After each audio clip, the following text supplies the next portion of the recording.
Welcome to the Lawyerist podcast, a series of discussions with entrepreneurs and innovators about building a successful law practice in today's challenging and constantly changing legal market. Lawyerist supports attorneys building client-centered and future-oriented law firms through community, content, and coaching, both online and through the Lawyerist Lab. And now, here are the co-authors of the Small Firm Roadmap and your podcast hosts. Hi, I'm Aaron Street. And I'm Stephanie Everett, and this is episode 341 of the Lawyerist podcast, part of the Legal Talk Network. In today's episode, I'm talking with Zack Glaser about how to conduct a tech audit for your business. Today's podcast is brought to you by Text Expander, Postali, and Rankings.io. We wouldn't be able to do this show without their support, so stay tuned, and we'll tell you more about them later on. So, Aaron, people may not realize we're going to be talking about technology today.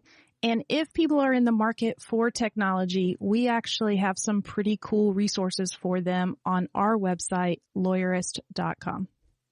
Yeah, it's a weird conversation to be having with you because having worked at Lawyerist now for 12 years, I am intimately familiar with everything that's on our website and every resource we offer, but it sometimes doesn't occur to me that it's useful for us to remind, say, podcast listeners of what are all of the things that Lawyerist has to offer to help small law firms. And I'm confident that many listeners know, but maybe not all, that Lawyerist is home to the most comprehensive set of technology, product, and service reviews for all of the products and services that a small law firm needs to manage and grow successfully, whether that's law practice management software or bookkeeping and accounting services or marketing and SEO agencies. We've got robust editorial and peer user reviews for all of those tools to help you figure out what the right things for your practice are. And today's conversation with Zack isn't going to talk about the resources on our website, but as you think about auditing kind of the technology tools you use or what's often called your technology stack in your firm, that may reveal some opportunities for you to improve efficiency or operations or profitability by leveraging more or different tools than you currently are. And our site should be your first stop to figuring out which vendors to work with. Yeah.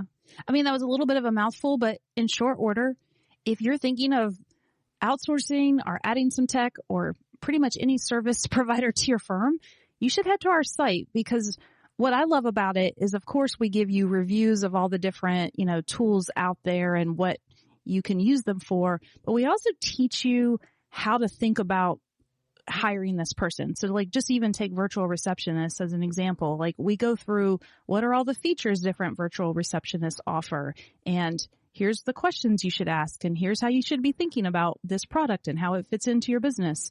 And so it's so super valuable and really is just packed with great information.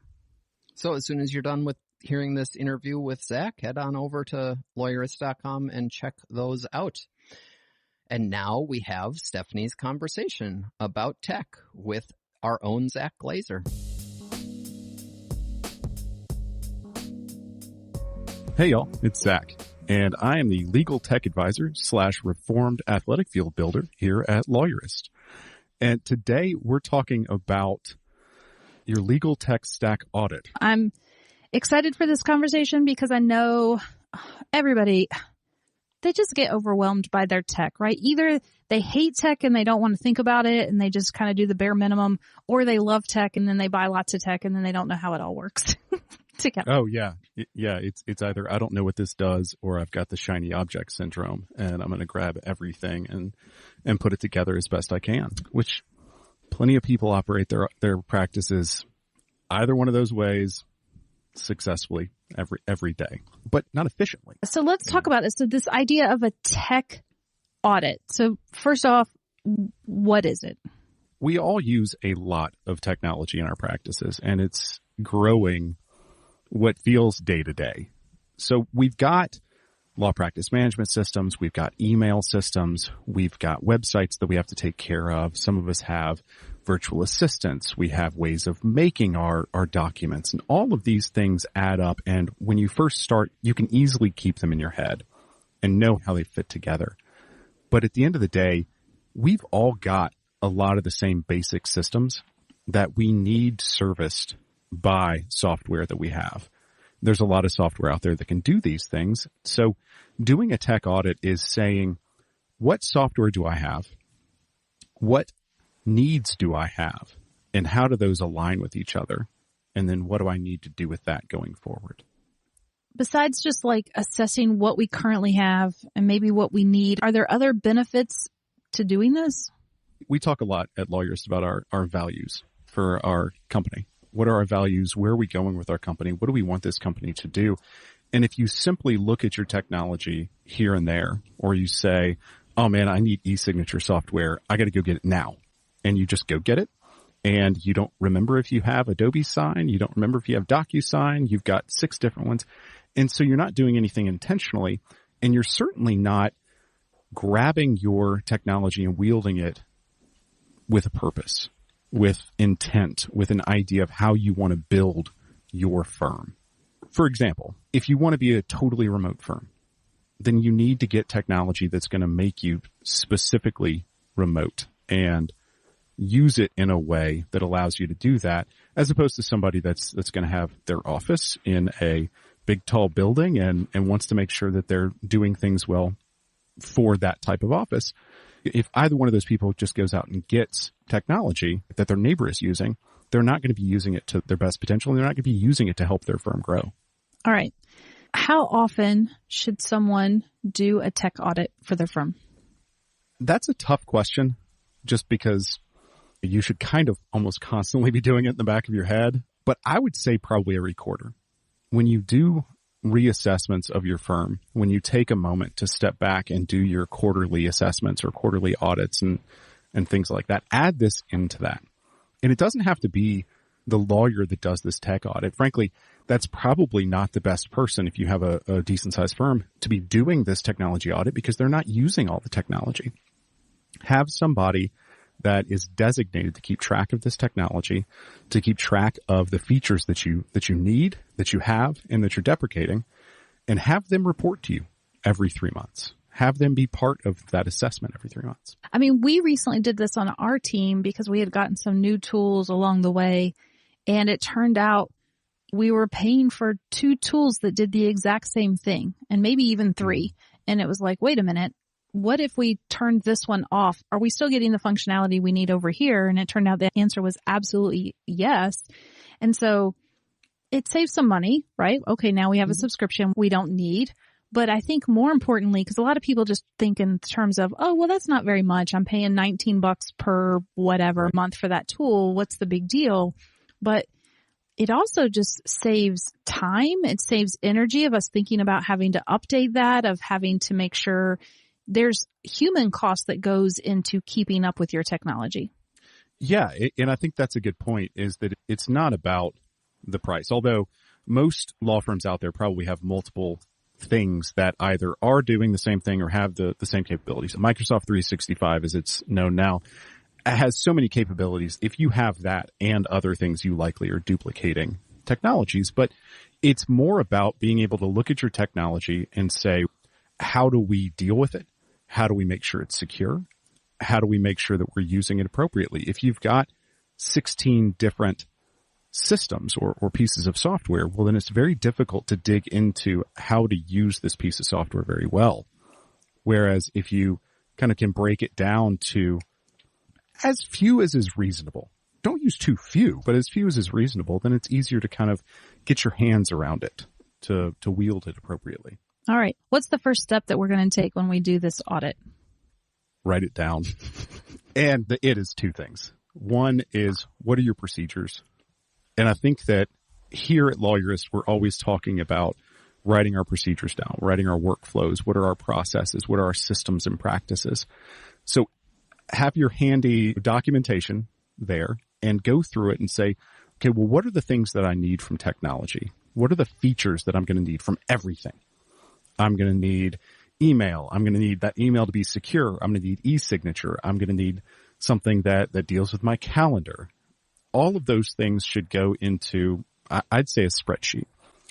Then let's list what technologies we have in the columns. So our features are in the rows, our technologies are in the columns, and we figure out what takes care of those things. Yeah. So that's one way to do it.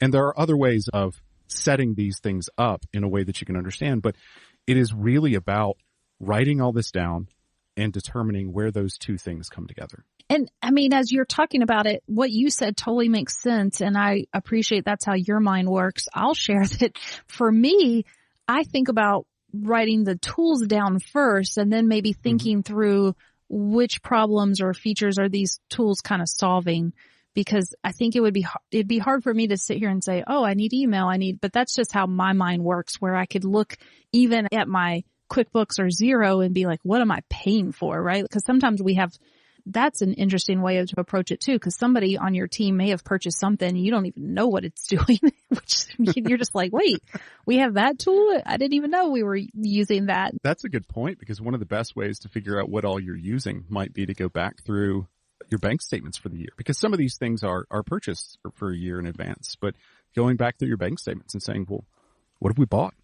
Yeah. Is it still there? Are we even using it? That's one of the bigger questions is, okay, we bought this piece of software.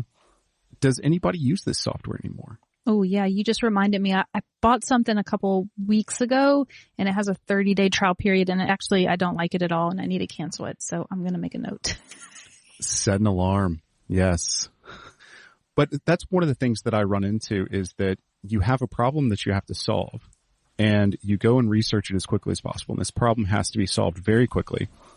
E-signature, for example. I've got to get this signed now. And so you go take the easiest path. Doesn't matter what it costs. Sometimes it's faster just to get new software than it is to go figure out how to use your old software. Well, that's fine. You made that decision, but get rid of it when it's time to. Get rid of it when you do an assessment and say, okay, well, nobody uses this software anymore, so let's be done with it. And so once we have our list, so we've got all the tools we're using, anyone in the firm is using, because we've searched through those bank records and realized there's 4 new tools that we didn't even remember purchasing.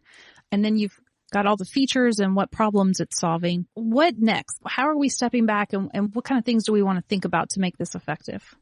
What value does this tool bring to you? Obviously, it's got its feature. Is it serving its purpose appropriately? And then I usually put things into kind of 3 categories. Obviously, deprecate. Don't even worry about. This thing is awesome. We're keeping it. And then the third is just review. And that can mean a lot of things. It's review to see if it can do other things. Review to see if we need to limit the amount of stuff we do. But figure out how well this tool is actually working for you. And keep track. Yeah. And one of the things I know we ask on our tech audit that may be the one that we use with our labsters is everyone on the firm sufficiently trained on it? And I love that question because it could very well be that one person knows how to use it amazingly well and it actually does a lot of things for you, but it's just that people don't know how to use it. And so they're under using the tool. That actually kind of gets into a different thing. I think that's a wonderful question to ask, but that goes into how open to technology changes is your office. Do you have people that can handle technology changes all the time? All the time? Never? Sometimes? When you want to? So assessing some of these tools, you do have to kind of keep in the back of your mind. Who uses it? Is that correct? And why don't they use it? Does somebody not use this particular style of email server because they're not comfortable with it, because they don't know anything about it, or because it doesn't work for them? So I think that's a wonderful question to ask. I'm struggling a little bit because it's frustrating when people don't do the things the way we want them to do it. And we've had this struggle before in our community where people are like, look, I want to be this tech forward firm and I've got someone on my team and they just refuse to use this piece of technology or they refuse to learn something new. And so you almost end up with a real values mismatch, right? I think that's the thing, is it gets to the right butt, right seat. Is this person appropriate for your firm? And this is why you have to do your values before you do your tech audit, because you have to figure out where you want to go. If this doesn't fit into your values, if you want to be a firm that treats their employees a particular way, well, then maybe you don't do the tech. But if you want to be a firm that's tech forward and somebody is keeping you from doing that, maybe you need to evaluate whether they're the right person. But it definitely gets into what are your values and do they fit with everybody? So then are there other questions that we want to consider as part of this process? I like to kind of make a determination, and this is kind of a holistic thing of how complex is this system and can we handle it? If you start to automate too many things, if you start to bring in too much technology, too many pieces of software, then things get extremely complex and you wind up having 6 different things open on your screen every day and things get lost. So is adding a piece of technology going to be a benefit to you? We all want features. We all want these things that we think we can do. Is it something that is necessary? Is it something that's going to actually bring you value? Is your office going to like it? Are your clients going to like it? Or is it just something that you're doing for the sake of doing it, which can be fine sometimes, but does it bring value to you? Does the actual feature, the actual thing you're trying to do? And do you try to quantify that value in terms of time saved or cost saved or? You can, certainly. And I think everybody's going to do that differently. But I think a lot of times I look at it in terms of time saved, but you can get into headaches saved. I've had things that take the same amount of time when I was running my office that took the same amount of time, but it was just less frustrating to do for my assistants to do. And that has a lot of value. But if you're just doing something for the sake of doing it, and I think we can spot those things a lot of times, then you're kind of going to the well when you don't need to, because there is a threshold for your office. No, we're not using any more technology. We're not changing. We're not shifting to that. We're not going to do this. And you're going to have a revolt on your hands. And so unless it has value, you're kind of digging into that well right there. Yeah, that resonates. All right, we're going to take a quick break. We got to hear from our sponsors. And when we come back, I want to dig into a little bit more about what we're going to do as a result of this audit. Support for today's episode comes from Rankings.io, a search engine optimization agency working exclusively for personal injury law firms. Simply put, Rankings.io helps personal injury law firms dominate first-page rankings. You'll never have to chase them for an update or hunt them down for an answer. Your clients expect you to be accessible, and Rankings will meet that standard for communication and transparency. You'll have a full team of SEO specialists fighting to put you at the top of the Google search results. Personal injury lawyer SEO is all they do, so all of their processes, playbooks, and people are completely focused on generating qualified cases for your firm. Best of all, you'll be one of an elite few.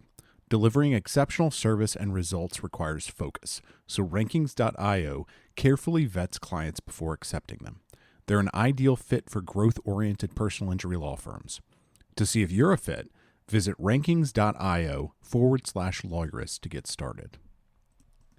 It's hard to keep up with trends when you're rushing to court and helping clients, but new cases hinge on topping the results page. You need a marketing partner to keep you informed and your firm growing. That partner is Postali, and you should know about Google Local Service Ads. LSAs connect you with folks searching for nearby legal services. LSAs show up at the top of the page, higher than maps and other listings. And the best part, you only pay if you're contacted through the ad. Appearing when somebody searches for lawyers near me has never been easier or more affordable, letting you focus on the law. LSAs are a great addition to existing PPC efforts or a standalone initiative. Quickly initiated by the Postali team, LSAs and a partnership with Postali can get your firm where it belongs. To learn more about LSAs and Postali services, visit postali.com/lawyerist and reach out for a free consultation. Support for today's episode comes from Text Expander. Text Expander removes the repetition out of work so you can focus on what matters most. Say goodbye to repetitive text entry, spelling and message errors, and trying to remember the right thing to say. When you use Text Expander, you can say the right thing in just a few keystrokes. Better than copy and paste, better than scripts and templates, Text Expander snippets allow you to maximize your time by getting rid of the repetitive things you type while still customizing and personalizing your messages. Text Expander can be used in any platform, any app, anywhere you type. Take your time back and increase your productivity. Show listeners get 20% off their first year. Just visit textexpander.com/podcast to learn more about TextExpander. All right, Zach. So we're back and we've done the audit. We've asked all the questions. And so now what? Low hanging fruit. That's where you start. You want to start with that big chunk. You want to start with that thing that's been picking at you that you've wanted to get rid of. Start with the low hanging fruit. The things that you go, well, that's duplicative and I can get rid of that. And I don't like that. Or this is something that's been, on our minds. Start there and iterate through this list.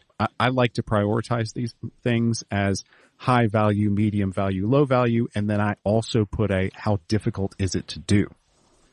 That doesn't give you a complete score, but it gives you an idea of, okay, well, this is high value, really simple to do, low hanging fruit. Yeah. When people are thinking about making a change, because we get this a lot. Sometimes people get frustrated with their software, law practice management systems for lots of reasons. And it seems to be once they get annoyed, we have really weird personal relationships with our practice management software as lawyers. I don't know, maybe the lawyers in our community do, but I feel like I hear it a lot. But something gets in their crawl and they're thinking that they need to make a change. How should they be thinking about the opportunity cost? Maybe is the right, what's the right term? If there's a real cost to changing your team's platform. And I think we all know that, but it's hard to really quantify that and make that a part of our decision of whether we should change or stay with what we have. And how do you think about that? It's going to be 2 to 3 times more difficult than you think it is to change a platform. The first thing I say to people most of the time when we're talking about law practice management systems specifically is the best law practice management system is the one that your client information is already in, because you're going to have to shift that.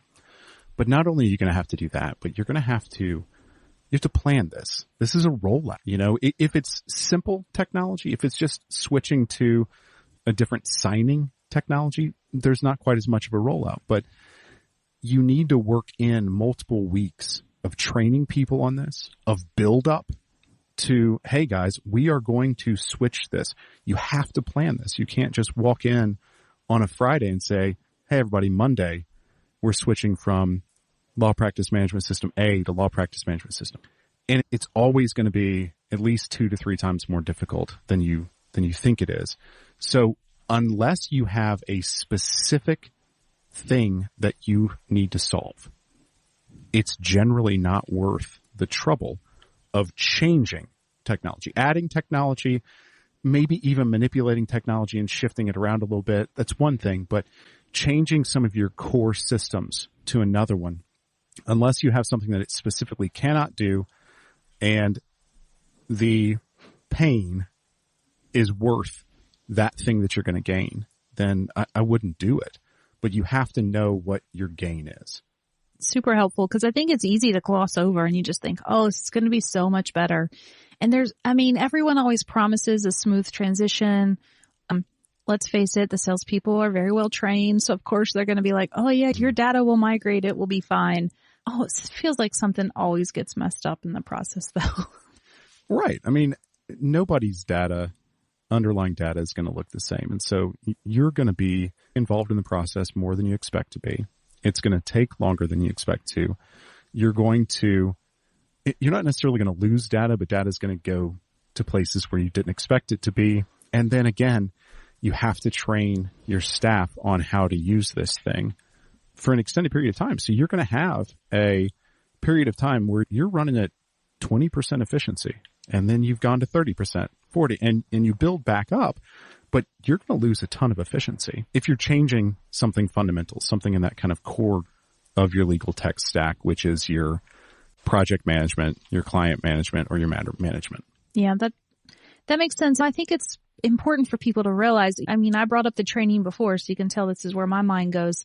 But I know as a user of programs, when we switched to a new program a couple of years ago now, I don't remember how long, it takes me a couple of months of using it. And so I always feel like those initial trainings are kind of not complete throwaways, because you need to know how to open stuff up and figure out the basics. But it's not until you use it for a couple of months that you really can then go into the next level. And then a few months later, you're okay, now I'm ready to do even more with this, and then maybe even more. So I do think if you haven't taken some trainings and softwares they're always updating, and we have new features and new things. And so it's worth going back and kind of taking a look at what you have with fresh eyes, because maybe it's solving problems you didn't even realize it could solve. And you don't need something new. You just need what you have in a different way. That gets to a very good point of not doing enough training on our current systems. And so we move to something else. A lot of times we go, oh, this won't do this. So we throw our hands up and move on. And we say, well, this person, our neighbor, has been using this in a phenomenal way, and I want my stuff to work like that. When in reality, all we had to do was go and get solid training on Microsoft 365 or on any of these systems, because they do more than you think many times. I usually caution people to not jump out of something before they've really dug into what are its abilities. That person that keeps track of your stack audit, they can also keep an eye on, are there more functionalities in this system now? Do we need to go do a training for our staff? Because that tech audit, again, is going to tell you who uses this, how it's used, how important it is in your system. So a product that you see on that tech audit that is extremely important and used by a lot of people, do systematic trainings of that. Every product offers a training. And if they don't, they will still train you. Yeah. They will do it. They want you to use their product. So it is very easy to say, oh, I don't like this. I don't think it works very well. And then move on before we actually dig into what it is. Yeah. And sometimes they'll make that feature request because, I mean, a lot of the companies, and especially legal tech companies, they're not so big that they won't listen. They like hearing from you and hearing what you want and how you want the tool to work. And if they can, they'll put it on their roadmap. And if enough people all request the same things, for sure it happens. I mean, I see that all the time with our community and with the software they're using. So for sure, be vocal about what it is you want and what you need. And maybe the response, this happened to me once. You'll appreciate, actually, your friends were there when I was working for the incubator that we started for law firms. We went to a hackathon and we were like, okay, here's what we need. We need this big problem solved. And we thought we were being so smart at this hackathon. And all the guys were like, yeah, that exists. You just don't know how to use the thing you already have. And so instead of doing a hackathon and staying up all night building us a new tool, they actually they did a couple of tweaks. It was still great, but it was, but anyway, they solved it, and then they showed us. We were like, oh, we didn't even know this thing did that thing. And so it was not a very successful hackathon because they were able to not build anything new and solve everybody's problems. I mean, it was successful in that way, but you know what I mean. Honestly, that gets into how I think of building these tools. Your tech audit, I don't think of it as a list of disparate tools that exist. I think of it as a schematic of a machine. You're building your machine that is your law practice. And so if you go in there and the hackathon is to make this thing connect to this other thing with the API, and the answer is, well, this thing already does that. That's awesome. We've made the machine better. And a lot of times that's the answer is, how do we get product A to work better with product B? Sometimes it's very simple, but we have to go in and actually ask people about it. We have to be able to say, this is our problem. Not only this is our problem, but these are the features that would solve our problem. Because if we don't verbalize those, then we've got this kind of amorphous idea in the back of our head, and that's very difficult to solve. Yeah. And so if you do end up doing this audit and realizing that there's a tool out there, a feature out there that you really do need because you need to solve this problem, luckily you've already done a wonderful podcast for us where you walked through for everyone how to think about purchasing that new tech and what you need to go through and answering that. So we won't cover that today, but we'll make sure we refer to that podcast. I don't have the number off the top of my head, but we'll get it in the show notes. I'm sure if you just search Zack Glaser, it's going to come up. I'm sure it's famous. Yes, for sure. One of our most sought after podcast downloads of all time. Zack, always super helpful to talk to you. I always learn something new. And I hope what everyone's taken away from this is that it doesn't have to be complicated, but we do have to be intentional with it. And so that starts with knowing what you have and why you have it. And it sounds so easy, but it's just really as simple as getting it out and making sure you know what that list is so that you can start evaluating it smartly. That's exactly right. Because if you don't have something that you can write down, then you've dealt with that feature by default. You've dealt with the feature one way or the other, but you've dealt with it by default, and that's generally not a good way to do it. All right. Thanks, Zach. The Lawyerist podcast is produced by Bailey Tiller. Are you ready to implement the ideas we discussed here into your practice? Wondering what to do next? Here are your first 2 steps. First, if you haven't read the Small Firm Roadmap yet, grab the first chapter for free at lawyerist.com/book. Looking for help beyond the book? Let's chat about whether our coaching communities are right for you. Head to lawyerist.com/community/lab to schedule a 15-minute call with our community manager. The views expressed by the participants are their own and not endorsed by the Legal Talk Network. Nothing said in this podcast is legal advice for you.